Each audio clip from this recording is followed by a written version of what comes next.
Hey, this is CoconutCast number 16. I am Adam Case from Bright Coconut, and today we're going to talk about refreshing your site. It's a bit different than a redesign. A redesign is kind of like a big overhaul where lots of stuff gets changed. A refresh is just like bringing your site into the current age, if you know what I mean. So why would you want to refresh? Well, for one, redesigning can be quite expensive, but also your site is like your online home for your business. And if it's old and tired, then it kind of looks like this. Ugh. So, refreshing is a good thing. Let's get to work. Okay, so let's start with typography. Typography is actually a really easy thing to spruce up. It seems intimidating, but actually it's not. Now, some folks think that you should stick with web-safe fonts. What's a web-safe font? It's a font that basically exists on anybody's computer. However, there is a lot of technology these days that allows you to use all kinds of different fonts on your site. So if someone says, no, we should stick with web-safe fonts, you can say, hey man, welcome to the 2000s. Welcome to the revolution.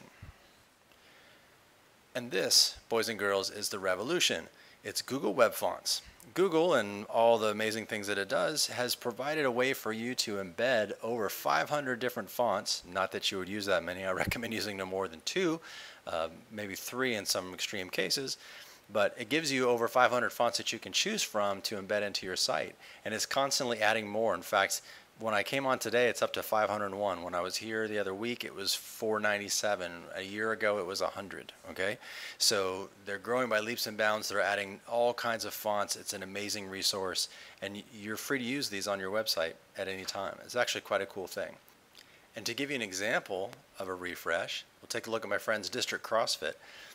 We built their original site. They wanted something a little bit new, but they knew it wasn't quite time for a redesign because they were busy with other projects at the time. So we did a quick typography reset. We basically updated their typography, changed up their headers, changed up their body copy with Google Fonts. Honestly, it took about 15 to 20 minutes, and they were stoked. And it's a really quick and easy thing to do. So take a look at Google Fonts to spruce up your typography. The next awesome thing you can do for a refresh is add a background to your site. Let me guess, does your site have a white background? A black background? Yeah, probably, because most sites out there do. But you, however, can do something different. So here's a client of mine, Sheepdog CrossFit.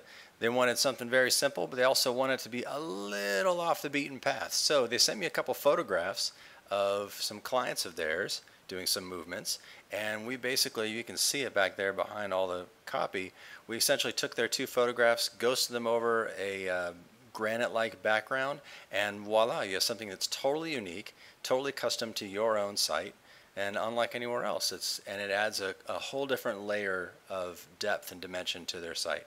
Backgrounds are an amazing thing. I'll give you another example. The Mid-Atlantic Open, run by the folks over at District CrossFit.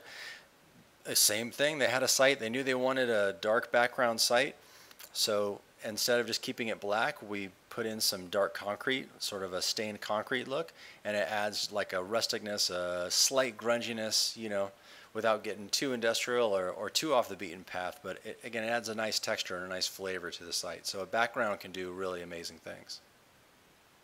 And last but not least, let's talk widgets. Have you looked in your sidebar lately? Well, I've been looking around at different site sidebars, and I see a lot of them very boring sidebar elements. Things like a link list, also known as a blog roll, categories, a list of the categories on your blog. But what if you did something useful? And speaking of useful sidebars, useful widgets, here's my buddies over at Hole9. You can see their sidebar, of course, besides a picture of the 2 beautiful people that run the site. Obviously, they're advertising things about their new book and their success guides and, you know, all the things that they do that make them awesome. But at the same time, check this out. In their footer, when we refreshed their site kind of recently, they had this amazingly cool idea to populate it with feeds from their recent comments, Facebook feeds, and their recent tweets.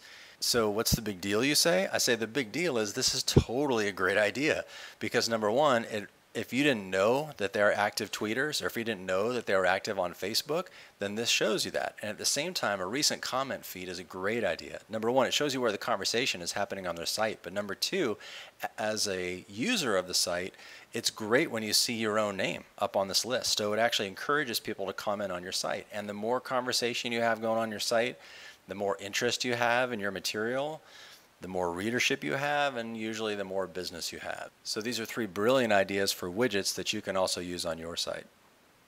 So what's the takeaway lesson here? The lesson is there are people out there that are looking at your site, and you have to ask yourself, do you want them to see an old beater, kind of the way it's always been, or something new and sexy? If it's the latter, then maybe it's time for a refresh.